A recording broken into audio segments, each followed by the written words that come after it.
Hey guys, welcome back. Today we're going to take a look at another one of these Namco all-in-one plug-and-play TV devices that usually gets you about 5 or 6 arcade games if you're lucky from the classic Namco lineup in the arcade. As you can see, this one is shaped like Pac-Man, the original arcade Pac-Man digital form. As a matter of fact, if you turn it this way, it almost looks like just a simple display piece, however, without the joystick. So I guess he doubles as a display piece and as a all-in-one arcade system for your TV. Now we've seen these before. I've actually looked at a prior one here before about a year ago. It was a Miss Pac-Man one that was very impressive to me. It's got a neat rotary joystick that you could turn like this for pole position. In this case, this is just a simple up, down, left, and right joystick for games such as Pac-Man. As a matter of fact, I don't even think this is an 8-way if I recall. No, this is a 4-way joystick. And I'm going to bring up why that's kind of important in a little bit. In any case, you got the joystick, you got a B button, you got an A button, and you have the power button here, which you can flip over. Now, what makes this pretty cool is you don't see any wires or anything hanging out of it. The wires are actually inside the unit. And what happens is you can pop this right off like this. And over here you have a battery compartment. And you have the AV out, audio video. Now, as you can see, these are composite only. There's no HDMI here, which is common on these type of devices. This one came out about, I want to say 10, 12 years ago. And that's about when these were kind of flooding the market. Most holdovers from the early 2000s and up. So this is actually a later release of this.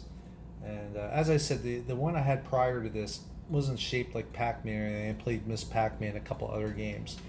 As you can see, this uses 4 AA batteries, and the battery cover just kind of slips on like this. And I'm just going to close this up real quick just to demonstrate. So what I thought we'd do today is we would plug this in and check out the games and how the emulation looks and so forth. Some of these are hit and miss, so to speak.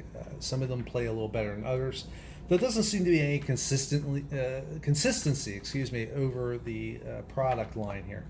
I believe this one, most of these are usually made by Jack specific, but this one I believe was a Namco Bandai Games device. This one may have come directly from Namco themselves. I can't be too sure about that. I don't have the box any longer. Now, one neat little feature about this is on the piece of shell that forms the back of this, you can see there's a little outlet here, outline, so you can slip the control cable, power AV cable out. Sorry, not power necessarily, AV cable out. And it's nice. So if you want to store it away, you don't have all these cables dangling around outside and driving you crazy. So I'm going to demonstrate this a little bit. I'm going to plug this into the back of this old flat screen I have here. And once again, we're not going to get much in the way of high fidelity. This is one of these simple $20 plug-and-play devices, as always. So there's not going to be anything exciting that hasn't been shown before in these types of things. No HDMI. So on a lot of modern televisions, you're not going to really get much of a picture at all in terms of quality. It's going to look awful.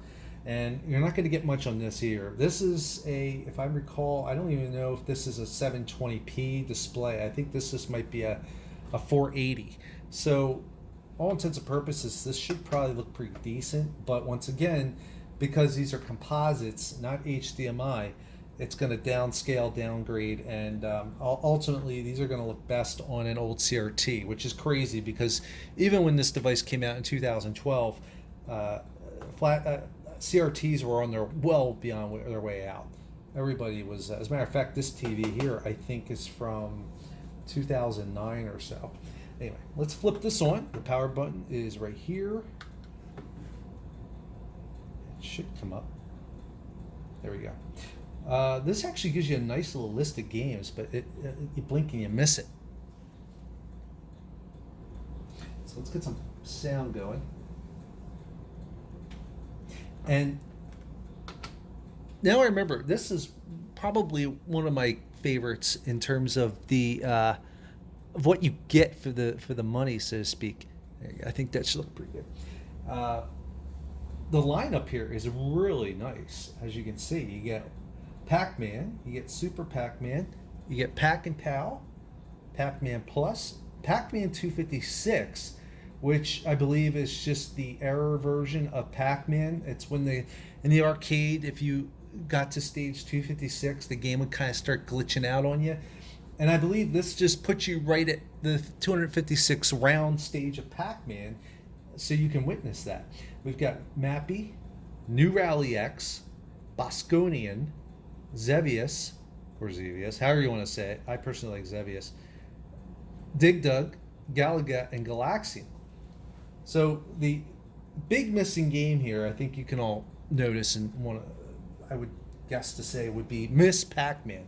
And there's been a lot of weird things going around with why Miss Pac-Man isn't prevalent in any of these devices. She was before in the older one, but since then there's been some rights and licensing issues to where Namco technically can't put her in a lot of these devices without some kind of wrangling. It looks like a deep rabbit hole to go down. I'm not even going to begin to explain it. But in any case, I think if this had Miss Pac-Man, this might be one of the better selections of games. Now, of course, the next thing to figure out is how's the emulation, how's everything play? And we're going to get to that. Because there is one big issue with this device that I've discovered going through the games in the past that's really drove me crazy. So one thing I want to try to do, I believe this should be proper scaling as far as I know, but I'm going to see if we can adjust this just in case. Let's see if we can get in here. I'm not going to spend too much time on this. Let's see if we can figure this out here. I think we just want to hit this. Let's see, yeah, picture is what I wanted. But, there you go, picture setting. So, now we don't want brightness. I'm trying to see if we can fix the scale on it. However, I believe, I don't remember if this TV has much of that option. Yeah. Okay, so we're going to go into, let's try this one more time. Picture setting, that's just the brightness. We don't want that. I'm doing this by buttons. This is not easy to do. All right, let's just play along. Let's see how it goes. We're just going to get out of this real quick here. There you go. All right, so we got Pac-Man. As I said, we went through these. It's kind of neat. You can flip through. We'll start with Pac-Man, and you should be able to just push the A button here, and it loads it up. Oh, real quick, another cool feature of this. I'll have to show you in a minute. You'll notice I have a high score up there. So, right off the bat, this plays just like old Pac-Man. This is essentially the arcade version of Pac-Man. Whether this is using emulation or actual ROMs, I don't know. Or if they're ports, that I can't say. Obviously, it's not an arcade ROM because you have the score and the stage and the fruit and all that. The status information is all on the right-hand side here. And in the arcade, it was a vertical screen, and you didn't have all that. Everything was at the top. So, but otherwise, this plays very well. This joystick's fairly decent, I think. Once again, for a $20 plug-and-play arcade device that you put in your TV. Pac-Man's controlling admirably. So in any case, I'm going to see if I can go back here. I'm trying to remember how to do that. There should be a shortcut. I thought there was a shortcut to get you back to the menu. But now that I think about it, I don't know if there is. You may have to flip it on and off. Some of these devices, you'll have a little button on the side that can do that. And sometimes I thought I could push Well, that would make sense though, because some games use both buttons, but you could push them both at the same time. All right, so you go down here. I just realized I forgot to mention this. You got high score sections. So look at this. This is really cool. It keeps track of your high scores. That's not something you normally see in these devices, so it's pretty impressive to me. These are my initials here from the games I played in the past. And then that's like a default one for Xevious, for instance. And in some cases, it even tells you the rounds. Here, I got to around 8 in Super Pac-Man, for instance. Some games like Galaxian and Pac-Man, I don't know if they just don't. These are my scores, but I don't think they give you the option to put any initials in, and or maybe I skipped them. I don't remember. I haven't actually played with this in a few years. But as you can see, you can erase the score, or you can return to the game selection. So one of my big problems, obviously, is you don't have a button simply just to go back to a menu. From what I can tell, you have to flip the switch on and off. To me, that's kind of a bummer. So that's one thing that this has against it. I don't think I'm going to play every single game. It's Pac-Man, Super Pac-Man. I'm going to stick with the oddball games here. So let's try some Mappy. Oh, here we go. Did you see that? You hold A and B this to quit. Okay, that comes up real fast. I missed it the first time.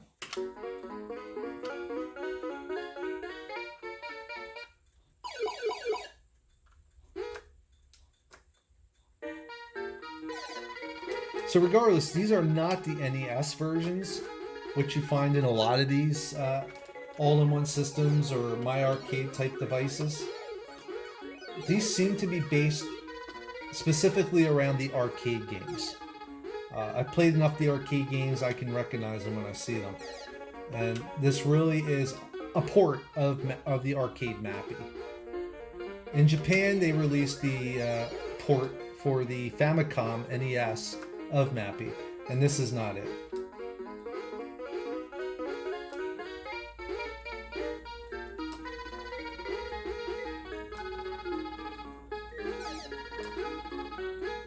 So since this is a 4-way joystick, this controls very well, much like it did Pac-Man. Very accurate movements left and right, up and down. You don't have any diagonals in the way to kind of make you feel like you're not quite in control. So that's another one that plays very well. So we're going to hold these two buttons down.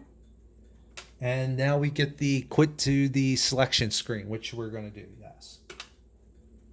So next on the list we have New Rally X, which is the improved version of Rally X. I don't remember specifically why New Rally X is the better game. I think they may have mixed up the mazes a little bit.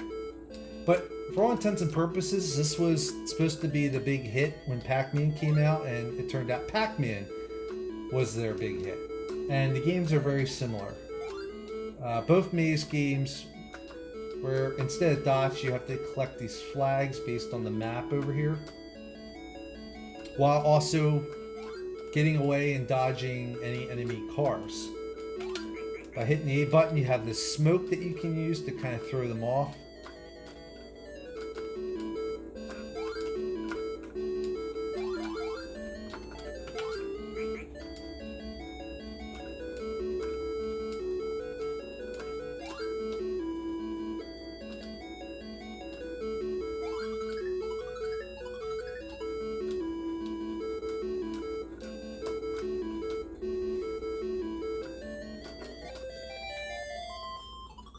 Once again, plays excellent. Very, very nice, simple gameplay.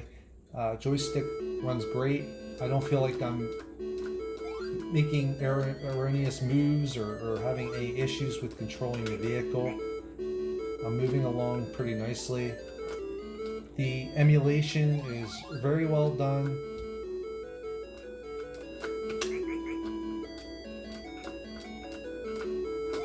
Alright, so we're going to hold on to this. And we're going to go back out again. Selection screen. Okay, now for the big issue with this entire collection, I'm going to be showing it to you in BOSconi. What I had talked about earlier, with the fact that this is a 4-way joystick. And the problem we have here is BOSconi is not a 4-way directional arcade game. It is an 8-way. You're able to move in diagonal directions on top of up, down, left, and right. Now, I know in one of these collections that had BOSconi in it in the past, this was also an issue. And the funny thing is, in the little preview screen here, and I believe on the back of the box, it showed your ship in BOSconi facing, these diagonal directions. But unfortunately, it messes with the gameplay. It's a shame.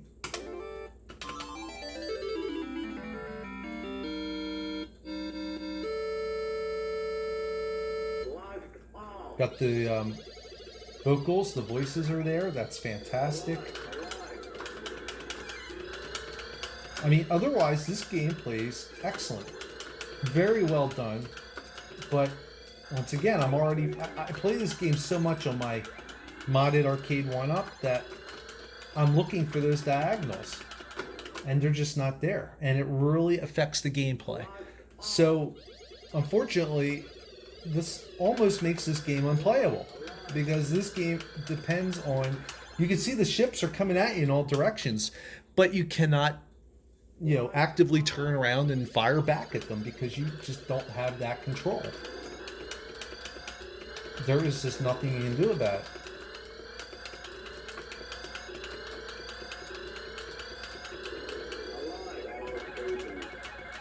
I keep wanting to hit those diagonals, and unfortunately it's just not happening. And you need those diagonals for those quick turns. See, I'd be able to kill that guy, but I don't have that diagonal. So anyway, we're going to get out of that. And ultimately, that is the biggest downfall of this all-in-one. This particular all-in-one. And one of the prior ones. They share the same issue. So, essentially, you might as well just remove the fact BOSconi is even in this collection. They really should have put something like maybe Tower Galaga in here. That's a 4-way game, or Galaga 88 even. But that might have been a little too much for them to maybe emulate. I don't know on this kind of system, but Tower Galaga obviously is kind of a niche game. It never really got any attention in America. So then again, BOSconi, that's another one. That's kind of a niche title for Namco. So moving on, we're going to go to Xevious. And what's interesting about Xevious is the scorer and everything is fitting in one screen here, and it even says insert coin, which is kind of interesting. Over here, it's, for all intents and purposes, once again, it's the arcade version of the game. It looks, it sounds excellent. Now, this is another game that hurts with the lack of 4-way. Xevious is an 8-way directional game, and you simply don't have that in this game. You can't go in angles, so you're stuck with this limited range of movement.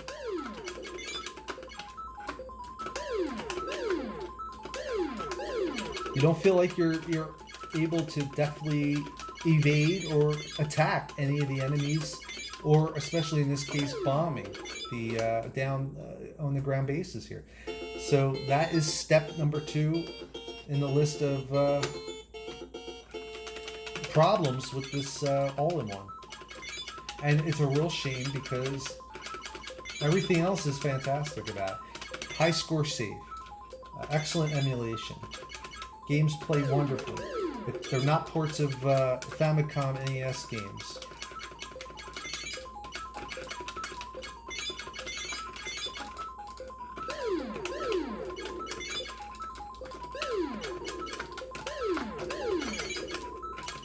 Xevious is a game that's really grown on me over the years. When I was a kid, back when this was in the arcades, it really didn't do much for me.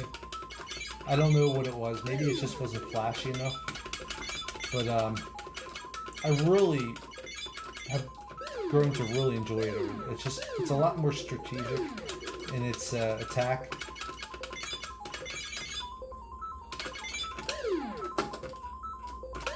And its gameplay, and how you take on the enemies. So, in any case, that's strike number 2 on the list. What do we have left here? We've got Galaga, and Galaxian, all 4-way joystick games. So from this point out, I think we should be good. Once again, everything is over here. High score, your current score. Credit round, players remaining, stage. Normally this would be up the top of the screen here. But otherwise it plays well. So these are obviously, in this case, this is a port of the arcade game.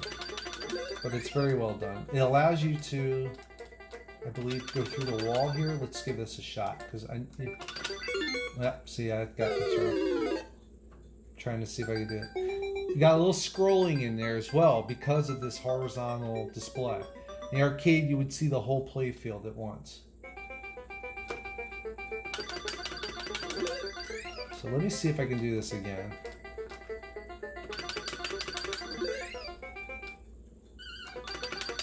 See, now you can't go through there.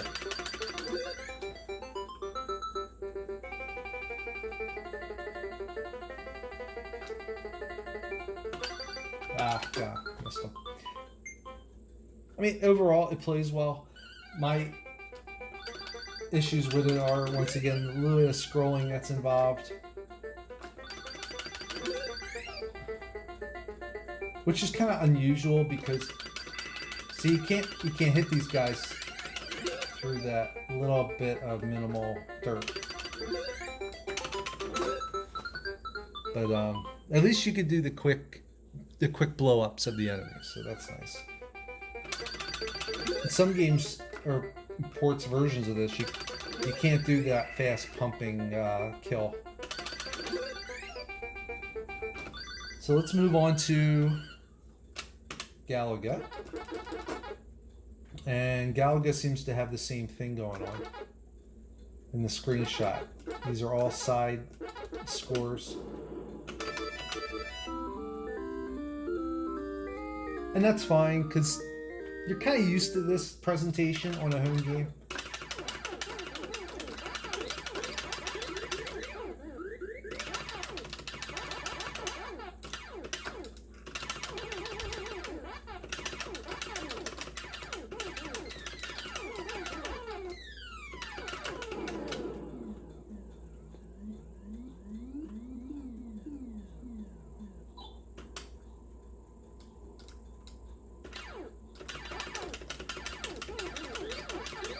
That was kind of weird, how they all flew away like that. Because normally they would just set up shop again at the top of the screen, even after you died. Instead, it said stage 2.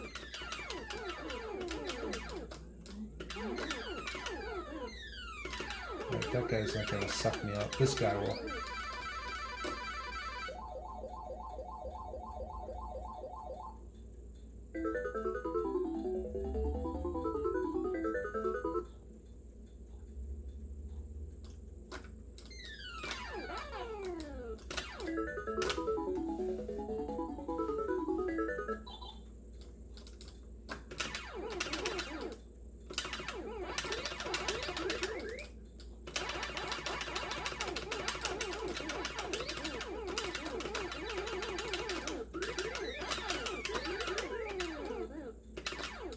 There's a weird glitch going on there. Do you see that? I don't know if you can see it in the screen here, on the camera.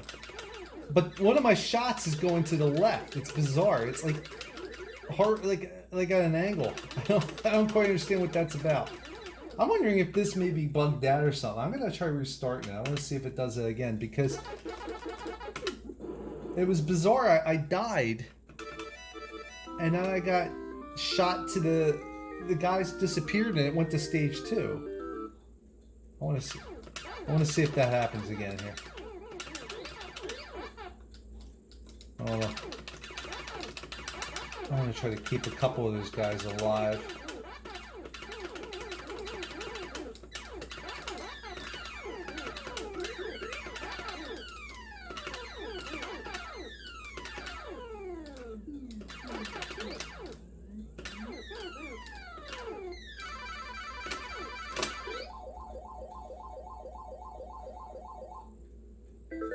Alright, so when he hits my double ship, I want to see if it does that glitch. One shot's going that way and one's going that. So it's like this. It's really weird.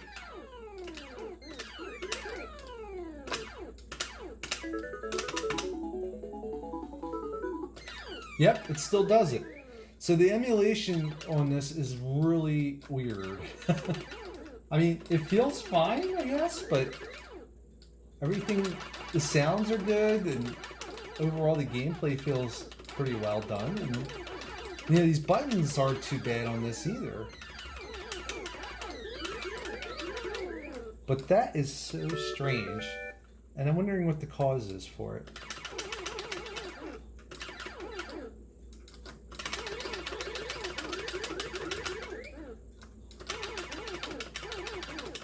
I missed one thing.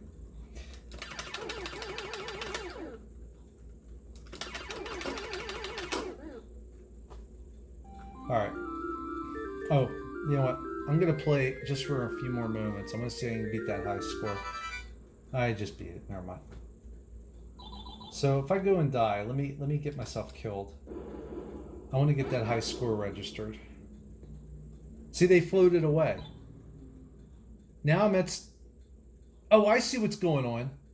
I must have 2-player on. Okay. So it's 2-player mode. That's why they flew away and it went to the next player. That explains that. Doesn't explain the weirdness with the ship though. The fire shot. So finally we have Galaxian. Let's see how that goes. You know what? Now that sounds a little off already. Let's try that again because I think that's my problem. I'm hitting the credit button too many times. 1. And that's 2. So we're going to do A for 1 player, I think is how it works.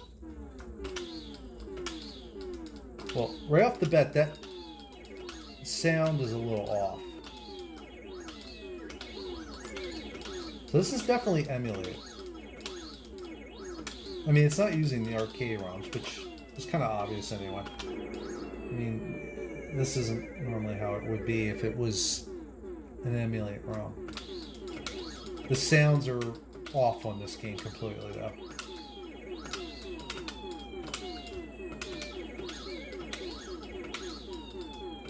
I know a lot of people are like, what's a good point of Galaxian when you have Galaga? But I still really enjoy Galaxian. But I always want to say Galaga. I think because ultimately I was never really much of a Space Invaders fan, and Galaxian came out and made Space Invaders feel improved. So, but marks against Galaxian, it just doesn't sound right. It plays okay, but it doesn't sound well at all.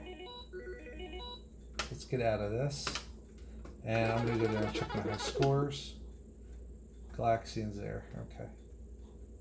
Galaga, I bailed out before I put it in because of the 2-player issue.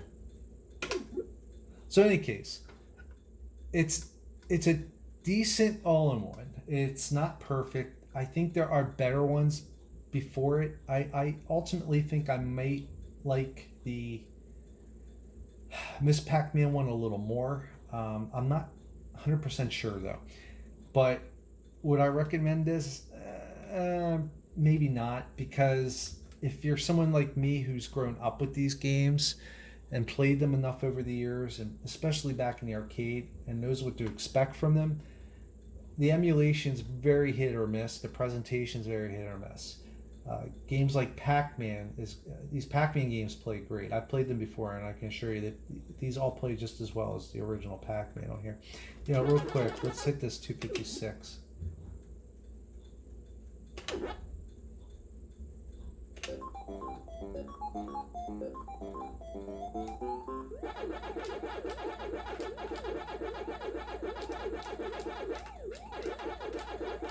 The only problem is I think I have to beat this.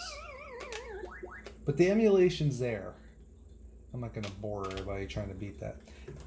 The emulation is there for that. Mappy's great. Pac-Man are great. Rally X is great. BOSconi sucks. Xevious is suck, unfortunately. Dig Dug's pretty good. Without that scrolling, it would have been nice without the scrolling. Galaga seems to play okay, but has some weird graphical issues going on when you get the double ship. And Galaxian plays well, but sounds bad. So, really, the only games that play perfectly are Rally X, the Pac-Man games, Mappy, and yeah, that's about it. The rest of them have some oddities going on here and there. But ultimately, what really brings this down, once again, is the lack of 8-way directions. So you don't have BOSconi and Xevious playing to their full efficiency. So if you're in the market for one of these and you see one and you're thinking to yourself, oh, this is great, it's got BOSconi, it's got Xevious, I'm big fans, skip it because you're going to hate it. If you just want to play a really nice version of Pac-Man, Super Pac-Man, Rally X, and to a certain point, Dig Dug and Mappy, I'd say go for it. I think for most people, it's probably going to be a sufficient device. As long as you don't want proper playability in BOSconi and Xevious. Overall, I'd give this thing maybe a 2.5 out of 5 because it was a good attempt. I do enjoy the presentation of this device itself, probably more than I enjoy actually playing the games. But overall, it's average. There are worse ones of these, so this isn't the absolute worst.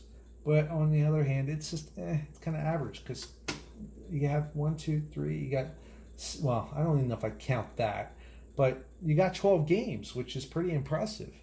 But ultimately, it's technically 10 games because these two are unplayable. So one other neat thing I noticed is when you highlight a game, it's got little animations from each of the particular game. Mappy's running around. It's pretty cool. The cars from Rally X. Nice feature. I do have to give it credit also. It does save the high scores. So as long as you're not a diehard, you probably would enjoy this. But for me, being huge fans of BOSconi and Xevious, this is a bummer. This is just a down. So anyway, that's about it today. That's just my little review and look at the Pac-Man 12-in-1 from Namco Bandai. I always want to say Bandai or Namco. I forget they are one and the same these days. On the other hand, if you want a nice presentation device, you got this too. So, all right. Anyway, that's it for now. Thanks for joining me. I'll catch you guys next time.